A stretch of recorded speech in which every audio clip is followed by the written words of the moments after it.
Selamat pagi umat yang dikasihi dan mengasihi Tuhan. Selamat mengikuti ibadah GKI Pengadilan Bogor pada hari Minggu tanggal 14 Juni 2020 dengan tema diutus menghadirkan tanda kerajaan Allah.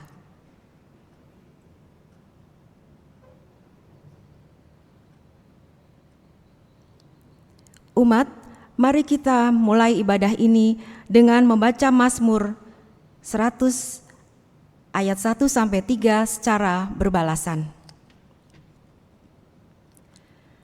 Bersorak-soraklah bagi Tuhan, hai seluruh bumi. Beribadahlah kepada Tuhan dengan sukacita. Datanglah ke hadapannya dengan sorak-sorai. Ketahuilah bahwa Tuhanlah Allah. Dialah yang menjadikan kita dan punya dialah kita. Umatnya dan kawanan domba gembalaan. Umat dimohon untuk berdiri.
Umat yang dikasihi dan mengasihi Tuhan, kita masuki ibadah kita saat ini dengan pengakuan dari dasar hati kita bahwa pertolongan kita adalah dalam nama Tuhan yang menciptakan langit dan bumi, yang kasih setianya tetap untuk selama-lamanya.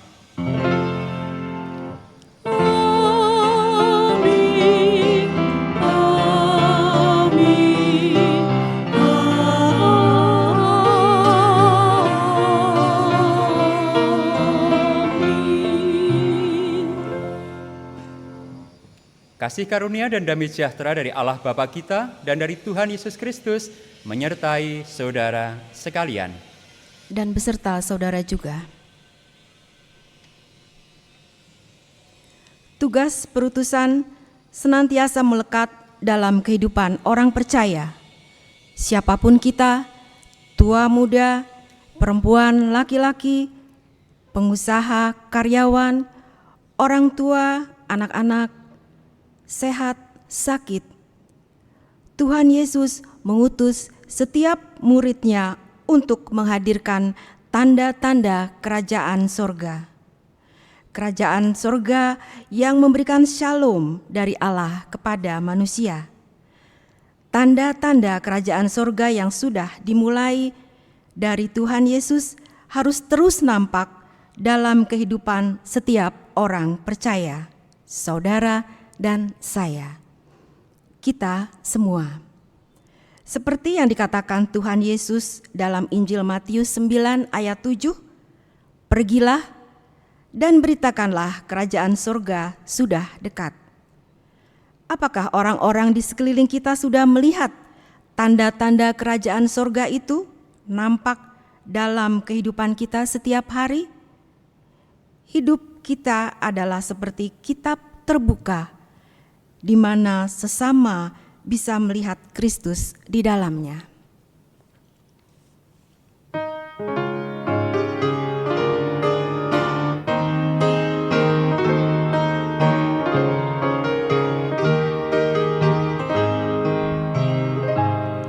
Di dunia yang penuh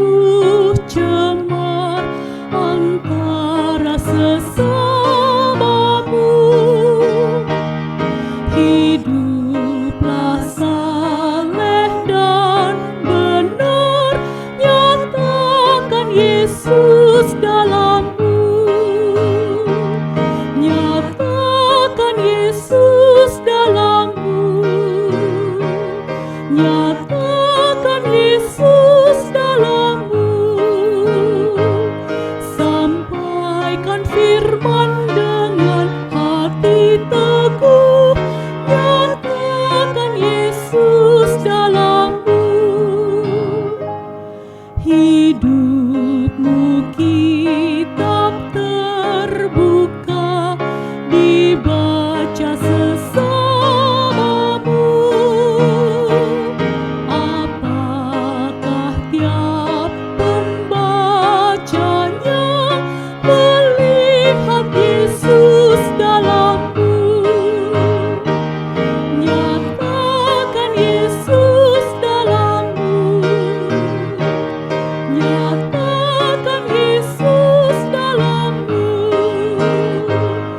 sampaikan firman dengan hati teguh. Nyatakan Yesus dalammu. Umat yang dikasihi dan mengasihi Tuhan Yesus, apakah kita setiap hari menunjukkan hidup sebagai utusan Kristus yang telah menyapa dunia dengan kasih-Nya? Apakah orang-orang di sekitar kita sudah melihat tanda-tanda kerajaan surga ada dalam kehidupan kita, sehingga mereka mengenal Kristus melalui hidup kita? Mari kita mengakui segala dosa atas ketidakmampuan kita hidup sebagai utusannya dengan baik dan benar. Umat dipersilakan berdoa secara pribadi terlebih dahulu.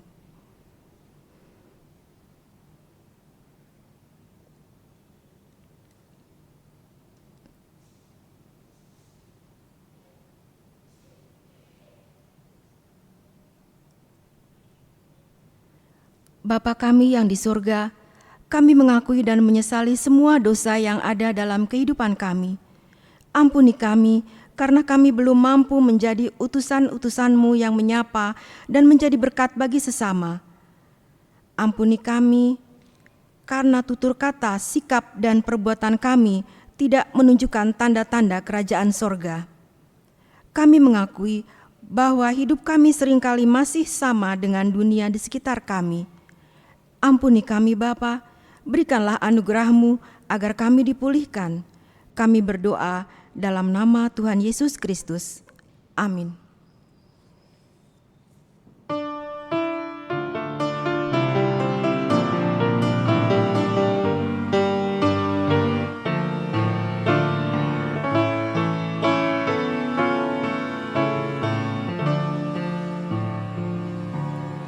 Kasihanilah aku yang lemah, ya Tuhan Maha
dikasihi dan mengasihi Tuhan, pengakuan kita membawa anugerah Tuhan menyambut kita.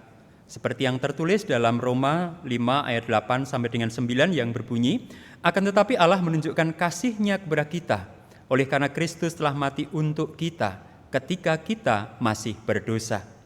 Lebih-lebih karena kita sekarang telah dibenarkan oleh darah-Nya, kita pasti akan diselamatkan dari murka Allah. Demikianlah berita anugerah dari Tuhan. Syukur kepada Allah Damai Tuhan beserta saudara. dan beserta saudara juga.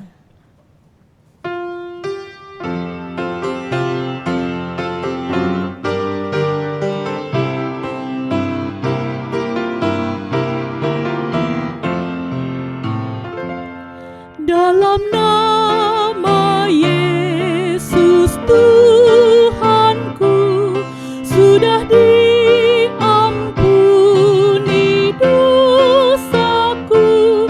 Ku sampaikan kini padamu belas kasih-Nya bagimu.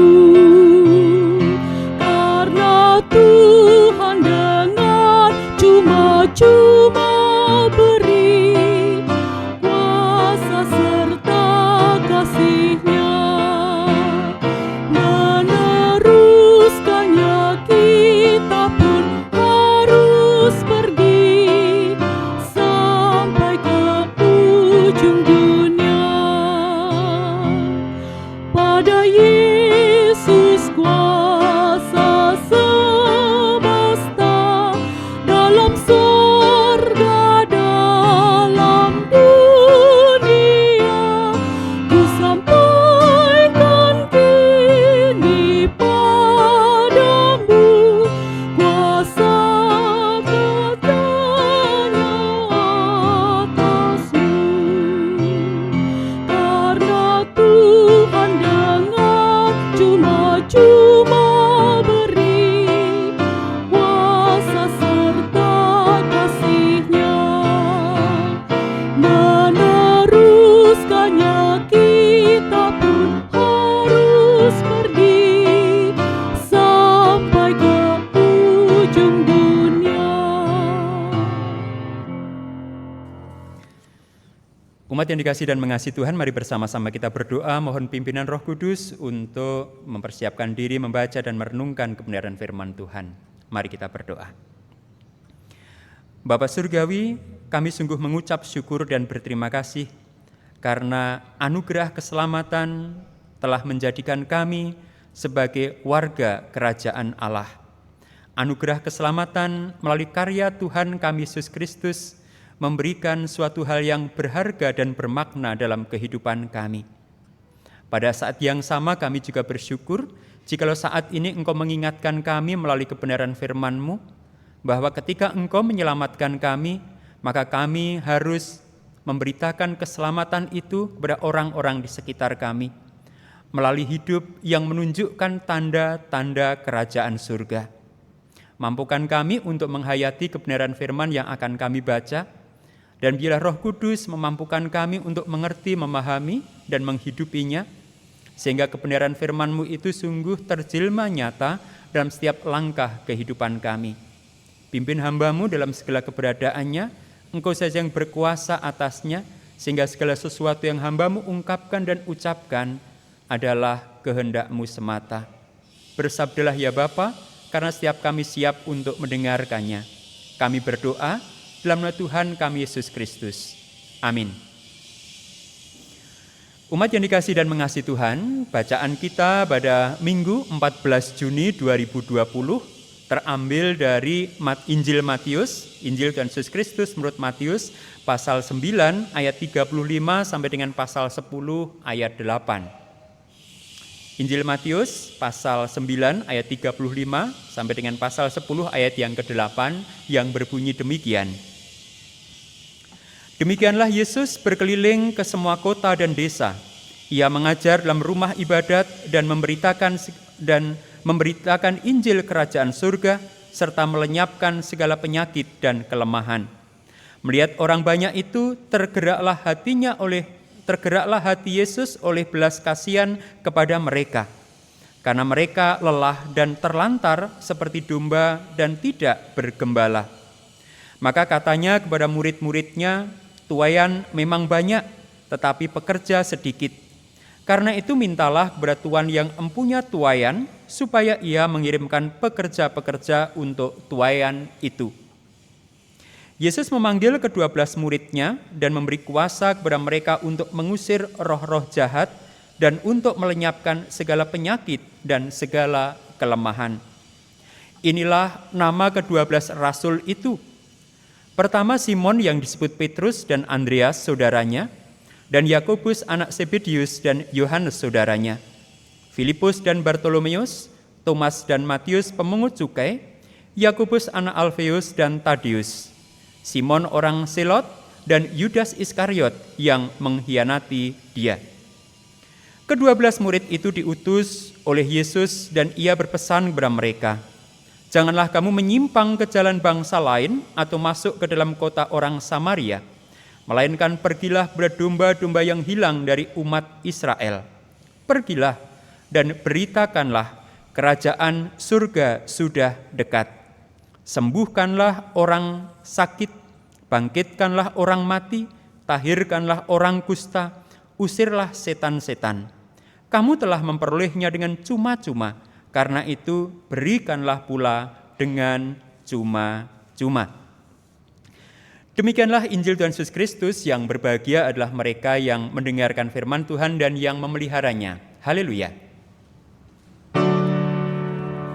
Haleluya, haleluya, haleluya.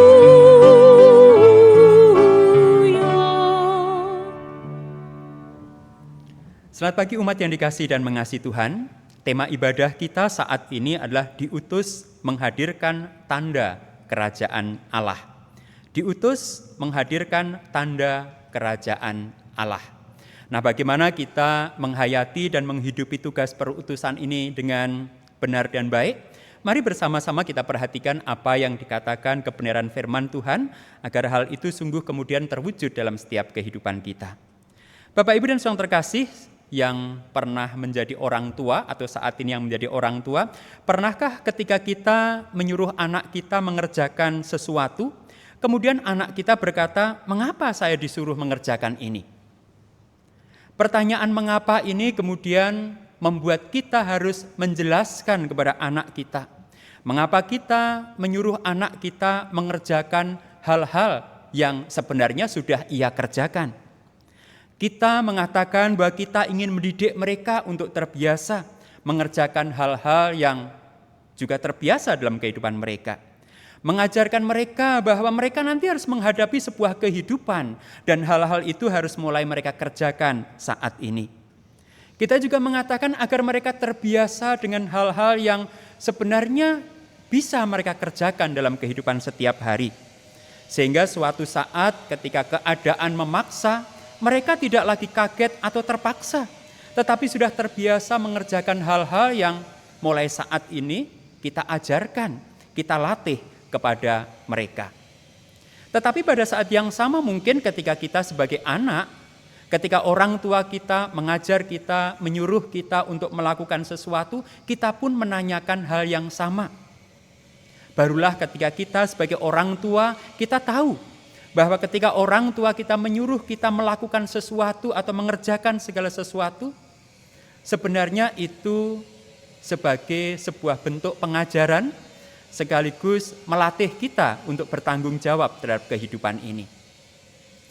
Bapak, Ibu, dan saudara terkasih, rupanya bukan hanya orang tua yang melibatkan anak, mendidik anak, mengajar anak untuk mengerjakan segala sesuatu dalam kehidupannya, membantu orang tua. Kristus pun sebenarnya melibatkan para murid untuk terlibat dalam pelayanan yang Kristus lakukan. Kristus tidak hanya mengajak para murid untuk mengikutinya, untuk melihatnya, untuk menjadi penonton ketika ia mengerjakan tugas perutusan Bapa di dunia ini. Kristus pun kemudian melibatkan para murid, menugaskan para murid agar mereka terlibat dalam pelayanan itu. Agar mereka terbiasa dengan pelayanan itu, Tentu agar mereka juga memiliki empati seperti yang Kristus miliki. Ketika Kristus melihat banyak orang itu, tergeraklah hatinya oleh belas kasihan. Ia melihat orang banyak itu seperti domba yang tidak ada gembalanya, terlantar. Ketika Kristus melihat itu, maka kemudian Kristus melibatkan para murid. Agar para murid kemudian memiliki rasa tanggung jawab dan empati. Melihat keadaan dan kondisi itu, kemudian mereka ikut ambil bagian mengatasi permasalahan itu. Bapak, Ibu dan Saudara terkasih, terlibat dalam pelayanan atau berdoa agar setiap pelayanan itu kemudian terselenggara dengan baik, seharusnya menjadi bagian integral dari kehidupan kita sebagai pengikut Kristus. Agar setiap hal yang ada dalam kehidupan kita, di gereja dan juga di rumah, segala sesuatunya itu bisa terkerjakan dengan baik, bukan dengan keterpaksaan, tetapi dengan sebuah kesadaran. Mari bersama-sama kita melihat bagaimanakah proses Yesus melibatkan para murid, mengutus dan menugaskan mereka untuk menghadirkan tanda-tanda kerajaan Allah melalui karya mereka. Perhatikan Bapak, Ibu dan Saudara terkasih, setelah Kristus bersama dengan para murid melihat kondisi umat yang terlantar, yang seakan-akan domba tanpa gembala, kemudian Kristus memanggil para murid. Pertama-tama Kristus memang mengajak para murid untuk berdoa, meminta kepada Bapa agar Bapa yang mengirimkan para penuai. Karena tuaian begitu banyak, kesempatan terbuka lebar, tetapi penuai sedikit. Maka Kristus pertama-tama mengajak para murid untuk berdoa. Berdoalah kepada yang empunya tuaian, agar mengirim penuai-penuai dan pengerja-pengerja, agar tuaian itu bisa dituai. Bapak, Ibu dan Saudara terkasih, berdoa kepada Allah, berdoa kepada Bapa, agar Bapa mengirimkan penuai yang siap bekerja untuk menuai adalah satu bagian yang mendasar dalam kehidupan kita. Karena sesungguhnya pelayanan tanpa lahir dari sebuah doa. Atau sesungguhnya doa menghasilkan sebuah pelayanan. Pelayanan adalah buah dari doa. Doa siapa? Doa setiap kita yang meminta kepada Tuhan. Agar setiap karya dan pekerjaan Tuhan, agar tuaian yang ada di sekitar kita kemudian dituai oleh para pekerja yang Tuhan kirimkan. Umat yang dikasihi dan mengasihi Tuhan, kapan terakhir kali Bapak, Ibu dan Saudara terkasih berdoa kepada Tuhan? Agar muncul pelayan-pelayan baru, agar senantiasa siap pelayan-pelayan baru, bukan hanya di gereja ini, tetapi di seluruh dunia. Karena seluruh dunia adalah ladang penginjilan. Karena seluruh dunia adalah ladang tuaian kepunyaan Allah yang harus diperhatikan. Kapan terakhir kali kita berdoa secara khusus kepada Tuhan untuk mengirimkan pelayan, untuk mengirimkan para penuai? Atau bahkan kapan secara terkhusus Bapak, Ibu dan Saudara terkasih berdoa menyerahkan anak-anak kita agar Tuhan pakai menjadi penuai, menjadi pekerja. Bukan hanya menyuruh orang lain menjadi penuai atau pekerja, tapi kita sendiri membuka diri kita. Menyerahkan anak-anak kita, mendoakan agar Tuhan berkarya dalam kehidupan mereka. Bapak, Ibu dan Saudara terkasih, keengganan orang percaya untuk berdoa dan meminta kepada Tuhan untuk mengirimkan penuai-penuai yang menuai tuaian yang sudah menguning dan banyak ini akan menyebabkan terhambatnya pelayanan. Mengapa? Karena semakin sedikit orang bersedia ikut ambil bagian dalam pelayanan. Karena semakin sedikit orang yang terpanggil untuk menjadi penuai. Karena semakin sedikit orang yang tergerak hatinya oleh belas kasihan, melihat situasi dan kondisi di sekitar mereka. Biarkan orang lain saja yang mengerjakan atau melakukan. Aku mendukung saja dari belakang. Bapak, Ibu, dan saudara terkasih, doa dan kesediaan kita sebenarnya harus menjadi tanggapan nyata atas ajakan Tuhan Yesus untuk meminta kepada Bapa untuk mengirim penuai-penuai itu. Siapa tahu 1, 2, 3 di antara Bapak, Ibu, dan Saudara, atau anak-anak kita, atau cucu-cucu kita, yang kita doakan itu suatu saat akan menjadi penuai-penuai, gembala-gembala, orang-orang yang punya empati dan kemudian berkarya untuk mendatangkan pemulihan, menghadirkan tanda-tanda kerajaan Allah dalam kehidupannya di tengah sesama. Yang kedua, Bapak, Ibu, dan saudara terkasih, kita lihat dalam pasal 10 ayat 1 sampai dengan ayat 4, di situ Kristus memanggil siapa? Memanggil ke-12 murid, memanggil para rasul, ke-12 rasul itu. Pasal 10 ayat 1 sampai dengan 5, kata ke-12 murid atau rasul itu diulangi sampai 3 kali. Ketika kata 12 ini diulangi sampai 3 kali, tentulah itu memiliki makna mengapa itu diulang sedemikian rupa. 12 murid bukan hanya menggambarkan jumlah murid atau rasul, tetapi sebenarnya itu juga menunjukkan misi yang harus dijalani oleh ke-12 murid itu, yaitu mereka harus menjangkau 12 suku Israel yang hendak dipulihkan. Kita bisa membaca dari Wahyu 21 ayat 12 sampai dengan 14. Demikian juga ke-12 suku Israel yang nanti akan diadili. Injil Matius 19 ayat 29.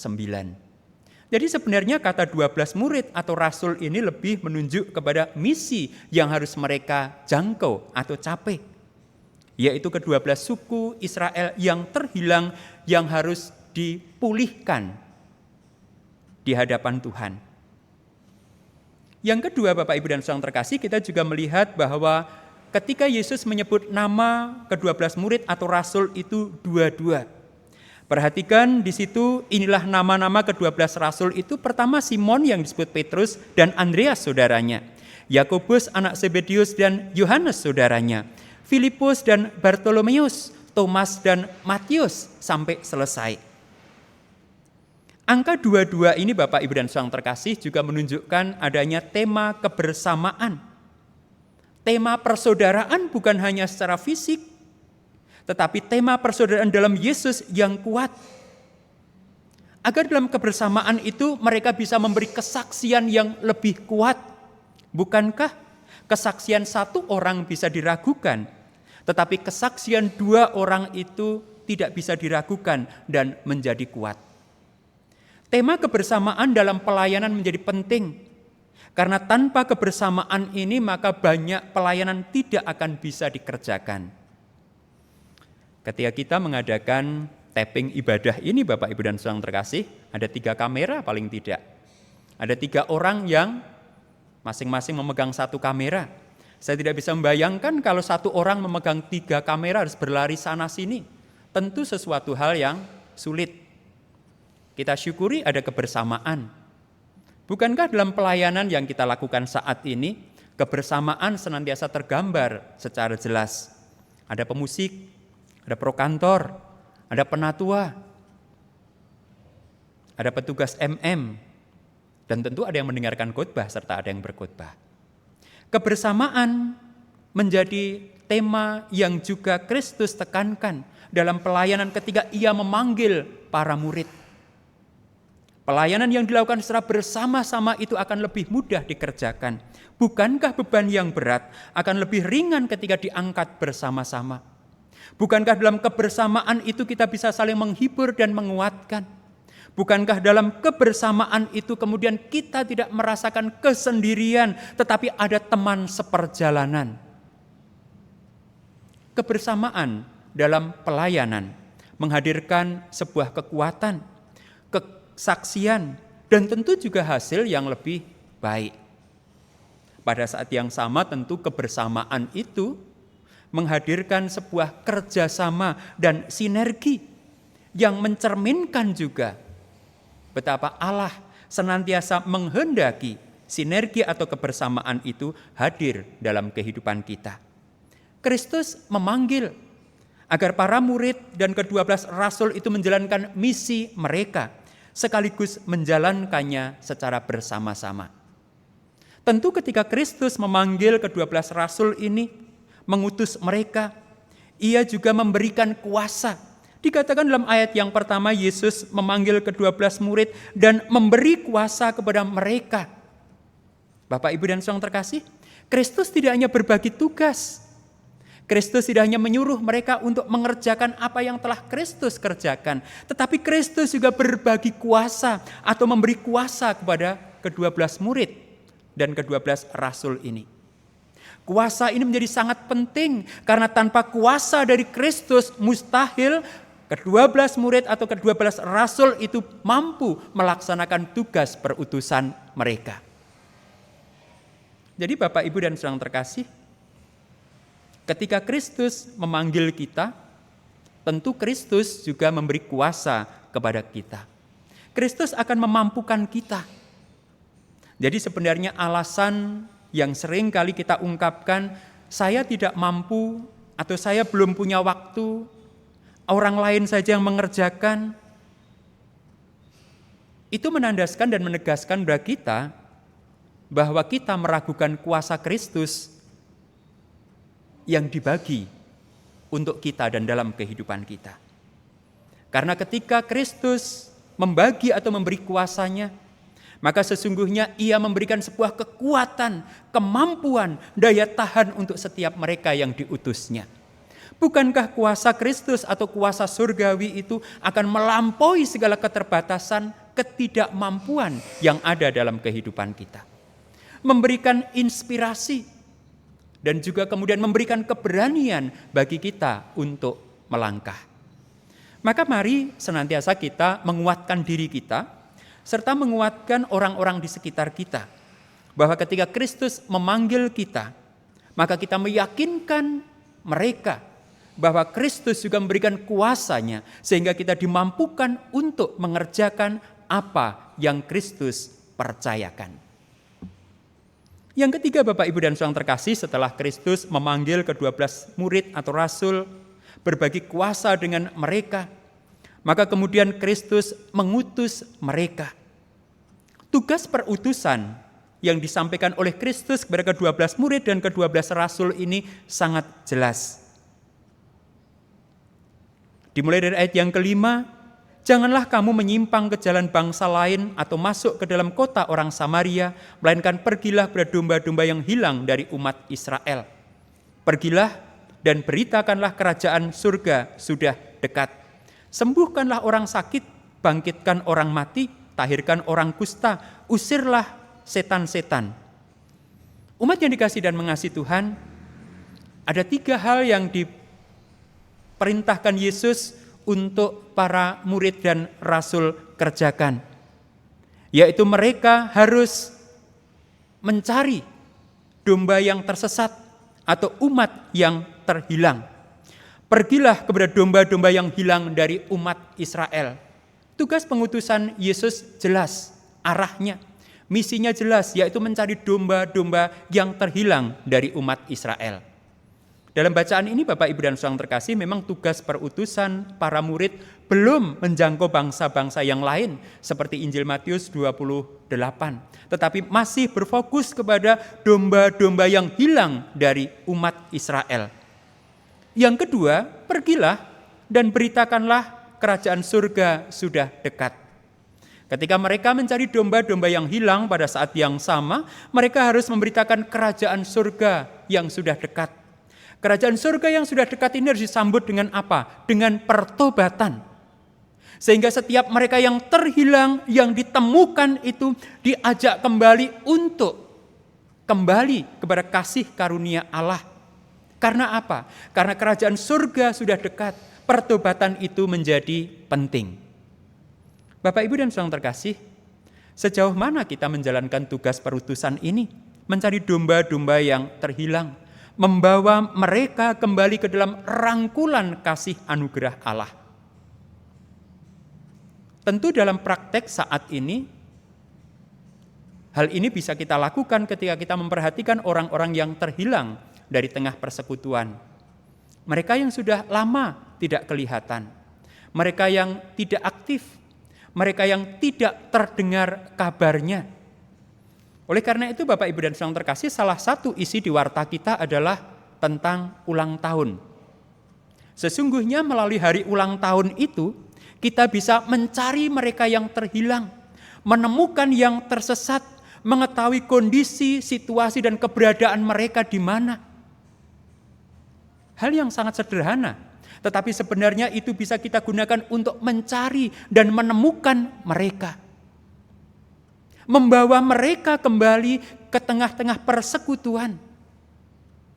Menyadarkan kepada mereka kembali akan pentingnya pertobatan karena kerajaan surga sudah dekat. Bukankah ketika kita menemukan mereka yang tersesat, kita bisa mengetahui kondisi mereka?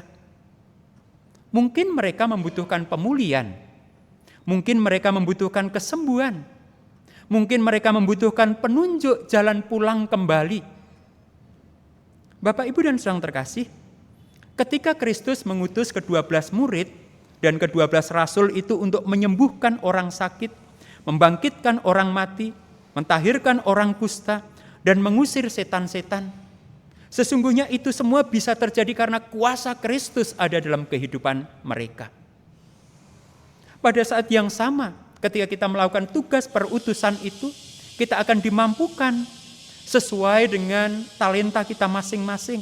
Kuasa yang Kristus kasihkan atau berikan atau bagikan bagi kita akan membuat kita dimampukan untuk memulihkan mereka yang terpuruk, untuk menyembuhkan mereka yang terjerat dalam luka-luka batin ataupun kemarahan atau dendam yang seakan-akan tidak akan pernah hilang.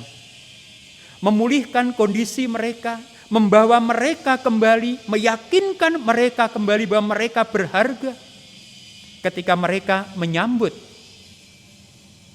kerajaan Allah yang kembali menyapa mereka. Bapak, Ibu, dan Saudara terkasih, bagaimanakah gereja kita memainkan peran ini secara jelas? Bagaimanakah gereja kita membagi tugas-tugas ini secara jelas sehingga setiap bagian yang harus dikerjakan itu kemudian bisa terkerjakan dengan baik, bisa dikelola secara maksimal sehingga domba-domba yang terhilang, domba-domba yang tersesat, domba-domba yang terlantar, yang adalah sebenarnya tuaian yang ada di sekitar kita, kemudian bisa dituai dengan baik, dibawa kembali ke dalam kerajaan Allah melalui kesediaan mereka untuk pulang. Umat yang dikasihi dan mengasihi Tuhan, ada bagian menarik dari bacaan kita di akhir yang berbunyi demikian. Kamu telah memperolehnya dengan cuma-cuma, karena itu berikanlah pula dengan cuma-cuma. Bapak, Ibu, dan Saudara terkasih, dalam kehidupan sehari-hari ada istilah yang populer, berani bayar berapa? Kamu kok mengajak aku berani bayar berapa? Dalam relasi setiap hari, mungkin hal ini terbiasa. Kita menghargai setiap kerja dan karya atau partisipasi kita dengan berhitung apa yang akan saya dapatkan ketika saya mengerjakan itu. Tetapi ketika kita berbicara tentang pelayanan dan tugas perutusan, maka sesungguhnya mengambil keuntungan, memberi harga, atau mematok harga tertentu untuk sebuah pelayanan tidak layak untuk kita lakukan. Ketika Kristus berbagi kuasa, ketika Kristus memanggil dan mengutus, maka sesungguhnya Kristus memanggil, berbagi, dan mengutus itu dengan cuma-cuma. Agar kita membawa warta itu bukan untuk mendapatkan keuntungan, agar kita tidak mengkonversi utusan atau pelayanan itu untuk menjadi sebuah keuntungan pribadi. Sebagai seorang pendeta, saya seringkali bertemu dengan banyak orang, saudara-saudara di luar sana, yang ketika menghadapi sesuatu yang sulit, kemudian mereka bertanya, sebenarnya agar ini bisa dilayani, kami harus bayar berapa? Agar ini bisa terlaksana di gereja, kami harus memberikan donasi berapa? Pertanyaan-pertanyaan itu seringkali muncul dan tentu memberikan sebuah peluang untuk mengkomersilkan sebuah pelayanan. Menjual sebuah pemulihan dan penyembuhan dengan harga tertentu, memberikan patokan harga untuk doa dan kunjungan tertentu, mungkin saat ini tidak terjadi di tempat ini. Tetapi bisa jadi itu terjadi di luar sana. Bukankah saat ini pelayanan yang komersil itu sudah hal yang biasa? Menjual atau memberi label harga untuk sebuah pelayanan itu sudah biasa. Tetapi Kristus mengatakan dengan jelas, kamu telah memperolehnya dengan cuma-cuma, karena itu berikanlah pula dengan cuma-cuma. Umat yang dikasihi dan mengasihi Tuhan, tidak mudah menjadi seorang utusan. Apalagi utusan yang harus menunjukkan sebuah kualitas tertentu. Utusan yang menghidupi tanda-tanda kerajaan surga, sehingga ketika kita berjumpa dengan mereka yang kita jumpai dalam tugas perutusan, mereka kemudian bisa bertobat, bisa pulih, bisa sembuh, dan bisa kembali ke dalam rangkulan kasih dan anugerah Allah. Tetapi ketika kita melakukan tugas itu dalam keyakinan akan kuasa Kristus yang diberikan, dipercayakan kepada kita, maka percayalah, itu semua akan bisa terlaksana dengan baik. Kristus yang mengutus, Ia yang melengkapi, memampukan kita. Dan berkati, amin.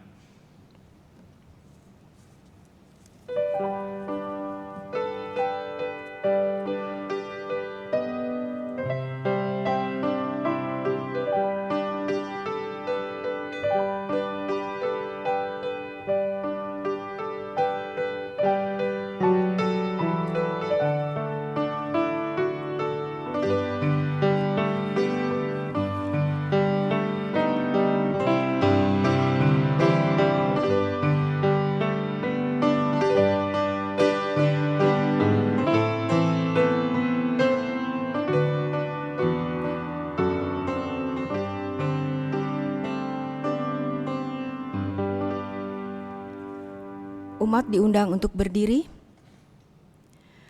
Bersama dengan umat Allah di masa lalu, masa kini dan masa depan, dengan mengingat pengakuan pada baptisan kita, mari kita mengucapkan pengakuan iman rasuli yang berbunyi demikian. Aku percaya kepada Allah, Bapa yang Maha Kuasa, Halik langit dan bumi, dan kepada Yesus Kristus, Anaknya yang tunggal Tuhan kita, yang dikandung dari Roh Kudus, lahir dari anak darah Maria, yang menderita sengsara di bawah pemerintahan Pontius Pilatus, disalibkan, mati dan dikuburkan, turun ke dalam kerajaan maut, pada hari yang ketiga bangkit pula dari antara orang mati, naik ke surga, duduk di sebelah kanan Allah Bapa yang Maha Kuasa, dan dari sana Ia akan datang untuk menghakimi orang yang hidup dan yang mati. Aku percaya kepada Roh Kudus, gereja yang kudus dan am, persekutuan orang kudus, pengampunan dosa, kebangkitan orang mati, dan hidup yang kekal. Amin. Silakan duduk kembali. Umat yang dikasihi dan mengasihi Tuhan, mari bersama-sama kita akan menaikkan syafaat kita. Mari kita berdoa. Bapa Surgawi, kami sungguh mengucap syukur dan berterima kasih karena Bapa bukan hanya menyelamatkan setiap kami melalui Tuhan kami Yesus Kristus, tetapi Bapa juga melibatkan kami dalam karya keselamatan itu, agar karya keselamatan itu menjangkau, menjumpai mereka yang terhilang dan tersesat. Yakinkan kami bahwa ketika Engkau mempercayakan sebuah karya kepada kami, maka Engkau memampukannya. Maka mampukanlah kami Bapa untuk menjalani tugas perutusan kami setiap hari, baik di rumah di kantor, di tempat kami bekerja, di jalan, di mana kami berbicara dan bersosialisasi dengan siapapun. Semua tempat di dunia ini adalah ladang, di mana kami harus menjadi penuai-penuai, di mana kami harus menghidupi tugas perutusan kami, berjumpa dengan begitu banyak saudara, menghadapi begitu banyak pergumulan dan situasi. Mampukanlah kami untuk menjalankan tugas perutusan kami dengan benar. Terlebih di masa-masa pandemi COVID-19 ini, biarkanlah setiap kami juga tergerak oleh belas kasihan, melihat begitu banyak pergulatan, penderitaan dari setiap saudara-saudara kami di berbagai tempat. Biarkanlah itu tidak hanya menjadi sebuah tontonan atau komoditas media sosial, tetapi itu sungguh menggerakkan kami untuk hadir dengan belas kasih Kristus yang menyapa mereka. Karena itu kami terus berdoa untuk mereka yang saat ini menghadirkan dirinya sebagai pekerja-pekerja kemanusiaan untuk menyapa, menghiburkan, dan memulihkan setiap mereka yang berduka, baik oleh karena sakit, karena terkena virus COVID-19, ataupun karena kelemahan tubuh yang lain, ataupun mereka yang terdampak oleh karena pandemi COVID-19 ini. Engkau akan terus mampukan mereka untuk melaksanakan tugas panggilan mereka, menyapa, berbagi, dan memulihkan. Kami juga terus berdoa untuk bangsa dan negara kami dalam menanggapi pandemi COVID-19 ini. Baik upaya untuk merawat mereka yang sudah terjangkit COVID-19, atau melakukan pencegahan penyebaran COVID-19, ataupun upaya menolong secara ekonomi mereka yang terdampak dan mengalami kesulitan kehidupan. Berikanlah sinergi dan kebersamaan dalam setiap lembaga yang ada, dari pemerintah pusat maupun daerah, sehingga setiap upaya itu sungguh akan mendatangkan hasil yang baik dan maksimal. Kami juga terus berdoa untuk masyarakat di sekitar kami, agar tumbuh kesadaran dalam diri kami dan masyarakat sekitar kami untuk hidup dalam protokol kesehatan. Biarkanlah kami menyadari bahwa sikap kami yang benar terhadap kesehatan bukan hanya berguna untuk kami, tetapi juga berguna untuk menjaga dan melindungi orang-orang di sekitar kami, sekaligus juga untuk ikut ambil bagian mencegah dan menghentikan penularan COVID-19 ini. Sungguh Tuhan, biarlah hikmat-Mu memimpin rakyat Indonesia, masyarakat di sekitar kami. Oleh karena itu, jadikanlah kami sebagai contoh dan teladan akan budaya hidup sehat dan bersih, sehingga melalui apa yang kami contohkan, itu bisa juga mempengaruhi orang-orang di sekitar kami. Kami juga terus berdoa untuk gereja-Mu di berbagai tempat, agar mereka terus dimampukan untuk mengemban misi, menyikapi dan menghadapi situasi dan kondisi saat ini dengan sikap yang benar. Sebagaimana Kristus berbelas kasihan dan melihat seakan-akan begitu banyak domba yang terlantar, maka biarlah kami gereja-Mu dengan belas kasihan Kristus itu, kami terus melakukan kesaksian dan pelayanan kami, mencari, menemukan, menyembuhkan, memulihkan, sehingga sungguh Tuhan, tanda-tanda kerajaan surga akan senantiasa menyertai setiap derap langkah pelayanan gereja-Mu. Bapa Surgawi, kami juga terus berdoa untuk para peneliti di berbagai tempat, di berbagai negara. Mampukanlah dengan hikmat-Mu mereka menemukan obat antivirus COVID-19 ini, agar melalui obat itu sungguh para penderita COVID bisa dipulihkan, penyebaran COVID pun bisa dihentikan. Berikanlah hikmat kepada mereka, agar mereka sungguh bisa menemukan obat untuk COVID-19 ini. Bapa Surgawi, kami juga terus berdoa untuk anak-anak-Mu yang saat ini dalam kondisi mengalami pergumulan di tengah pandemi COVID-19. Mereka yang kehilangan pekerjaan, mereka yang kesulitan memenuhi kebutuhan hidup sehari-hari, mereka yang harus bergulat dengan kelemahan tubuh ataupun sakit penyakit. Hadirlah Tuhan, sapalah mereka. Terlebih mampukan kami sebagai utusan-utusan-Mu untuk menyapa mereka, memulihkan mereka, menjadi bagian dari jawaban pergumulan-pergumulan mereka. Juga terus jagai setiap anak-anak-Mu, setiap keluarga, agar keharmonisan, kebersamaan, pengertian, kesabaran, itu selalu menghiasi relasi dalam kehidupan berkeluarga.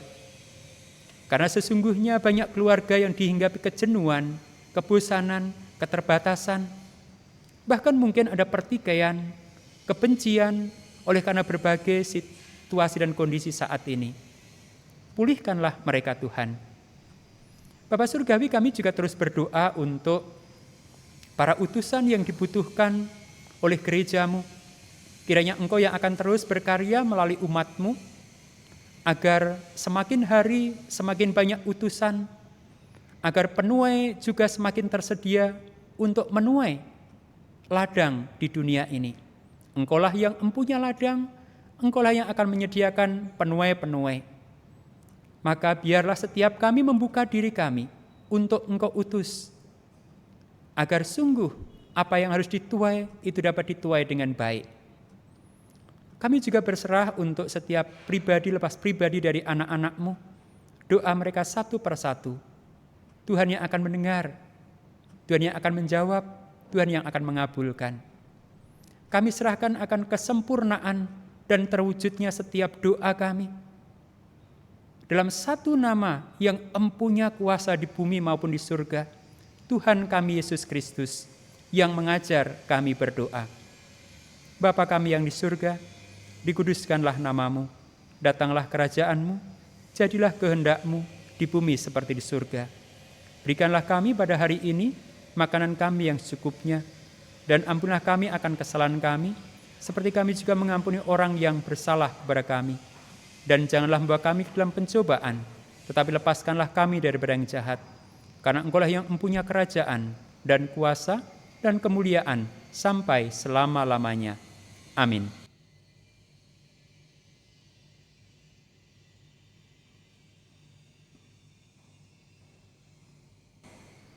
Umat, mari kita mengucap syukur untuk pemeliharaan Tuhan Yesus dalam kehidupan kita setiap hari. Mari kita jadikan setiap hari dalam sisi kehidupan kita sebagai ucapan syukur yang menyapa sesama dan memuliakan Allah, seperti yang dikatakan dalam Mazmur 100 ayat 4. Masuklah melalui pintu gerbangnya dengan nyanyian syukur, ke dalam pelatarannya dengan puji-pujian. Bersyukurlah kepadanya dan pujilah namanya. Umat dapat memberikan persembahan dengan cara memasukkan ke dalam amplop dan membawanya ketika kita sudah beribadah di gedung gereja kembali. Dapat juga melakukan transfer dengan scan QR Code. Transfer langsung ke rekening BCA GKI Pengadilan. Tuhan ambil hidupku.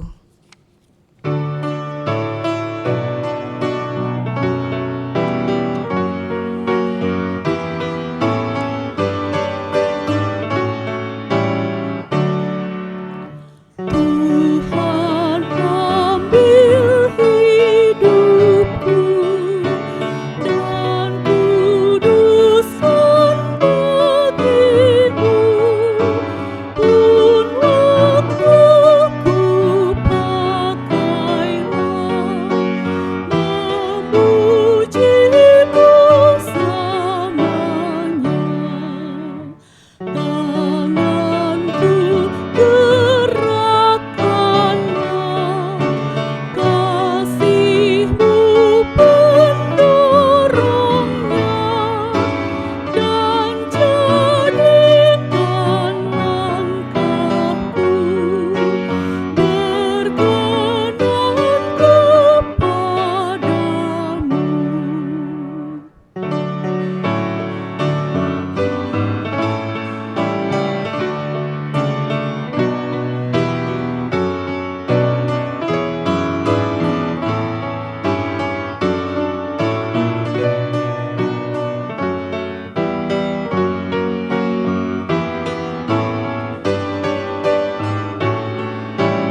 diundang untuk berdiri, mari kita bawa persembahan kita dalam doa.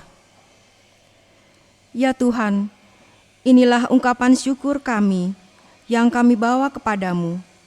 Terimalah dan kuduskanlah persembahan kami ini agar berkenan di hadapan-Mu untuk pemberitaan Injil-Mu, untuk kemuliaan nama-Mu, dan untuk keluasan kerajaan-Mu.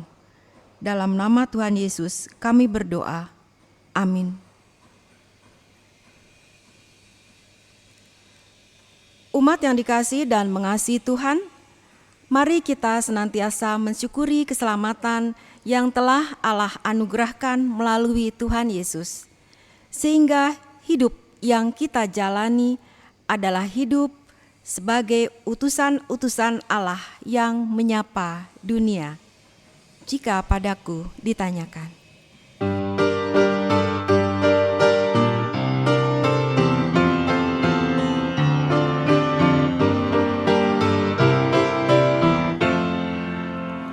jika padaku ditanyakan, apa akan ku beritakan pada dunia yang penuh penderitaan? Kan ku sampaikan kabar baik pada orang-orang miskin, pembebasan bagi orang yang ditawan, yang buta dapat penglihatan, yang tertindas dibebaskan. Sungguh tahun rahmat Tuhan sudah tiba. Kerajaan Allah penuh kurnia, itu berita bagi isi dunia. Jika padaku ditanyakan, apa akan ku sampaikan pada dunia yang penuh dengan cobaan? Aku bersaksi dengan kata, tapi juga dengan karya, menyampaikan kasih Allah yang sejati. Telah tersedia bagi kita pengampunan dan anugerah, keselamatan dalam Kristus Putranya. Kerajaan Allah penuh kurnia, itu berita bagi isi dunia. Umat yang dikasihi dan mengasihi Tuhan, agar tugas perutusan dalam kehidupan kita sungguh dapat terlaksana dengan baik, maka senantiasa arahkanlah hatimu kepada Tuhan. kami mengarahkan hati kami kepada Tuhan. Jadilah saksi Kristus, Syukur kepada Allah, terpujilah Tuhan, kini dan selamanya. terimalah berkat-Nya. Tuhan memberkati engkau dan melindungi engkau. Tuhan menyinari engkau dengan wajah-Nya dan memberi engkau kasih karunia. Tuhan menghadapkan wajah-Nya kepadamu dan memberi engkau damai sejahtera.